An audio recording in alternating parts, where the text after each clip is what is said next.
For Michigan resident Christina Kuhn, a typical morning starts at 6 a.m.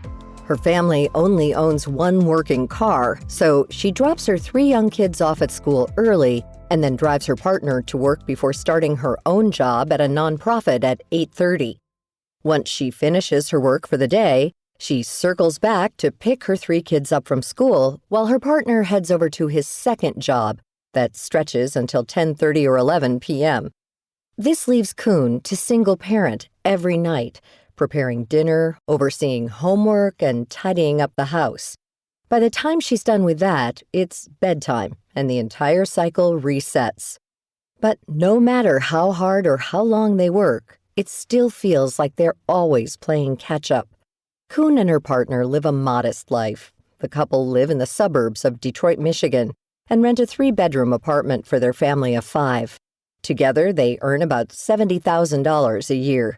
We first spoke to Kuhn back in October of 2023 when she was paying for daycare for her youngest.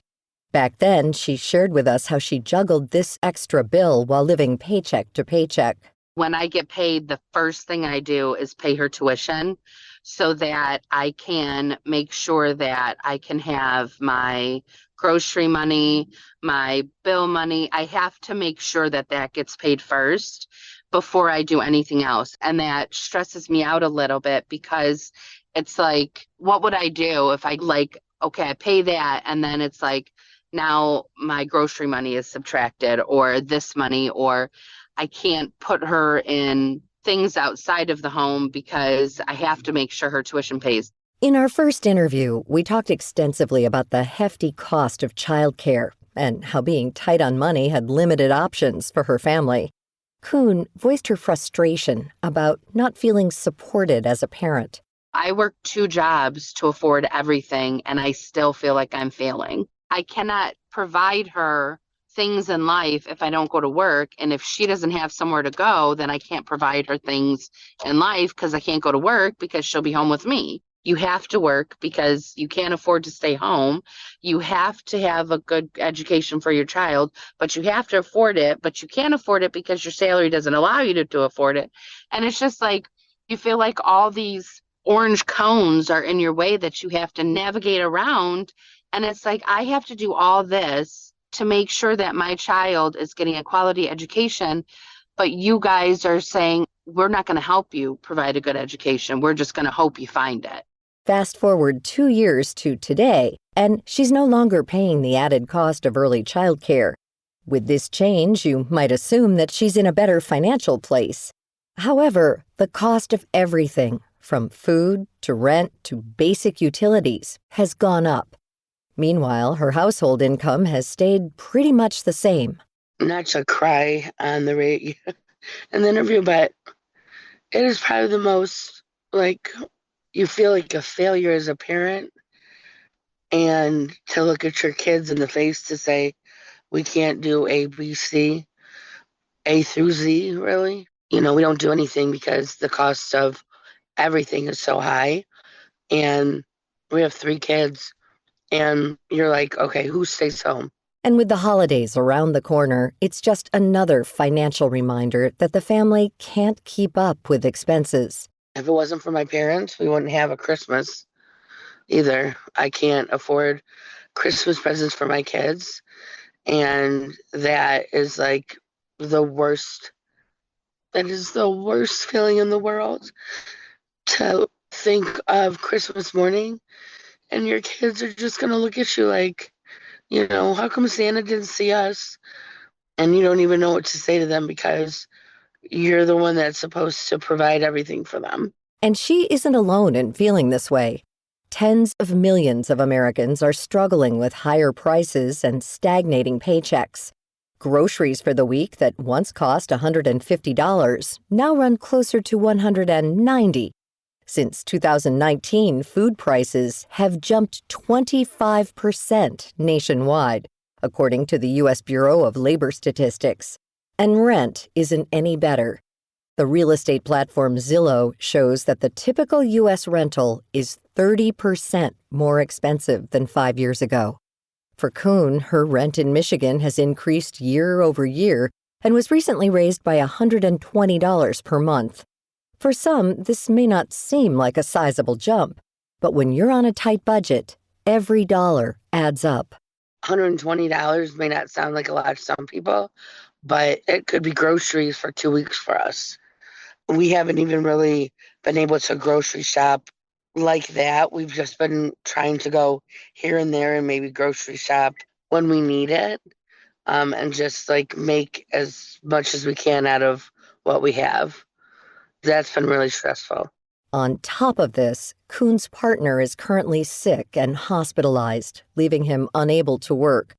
Because he's not salaried and is considered an hourly wage worker, this means lost income for the last 2 weeks. Going to work, trying to maintain composure because I don't know what his health is going to be like. I don't know what the next couple months are going to look like for him either. So, it's just a lot on your plate, and you feel like I don't want to go to work. I want to stay home and take care of my family. But if I don't work, we don't survive. And this is what it means to live without a safety net.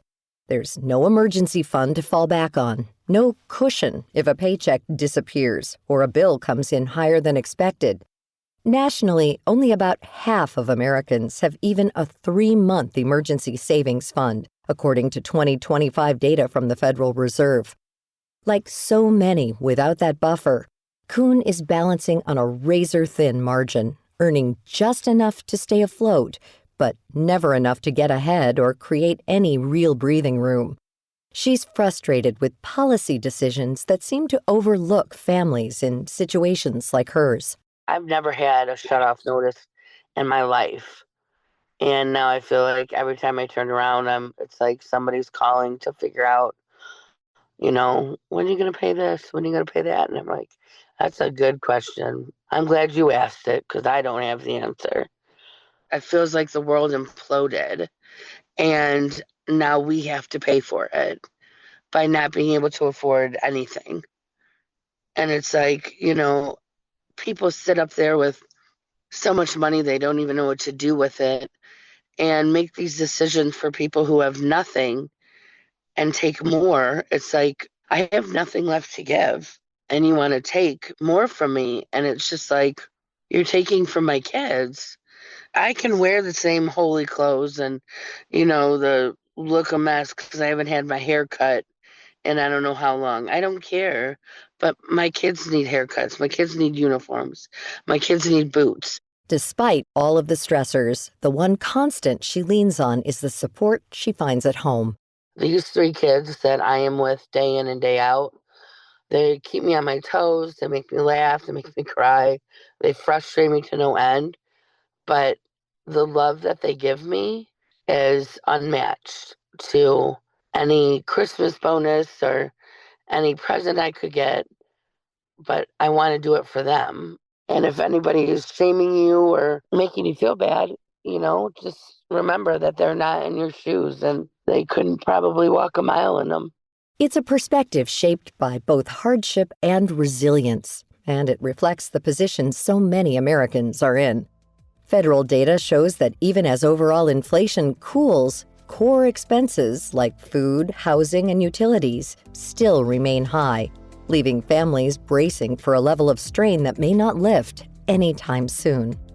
To learn more about this topic and our guest, Christina Kuhn, head to viewpointsradio.org. This story was written by our executive producer, Amira Zaveri. Our studio manager is Jason Dickey. I'm Marty Peterson.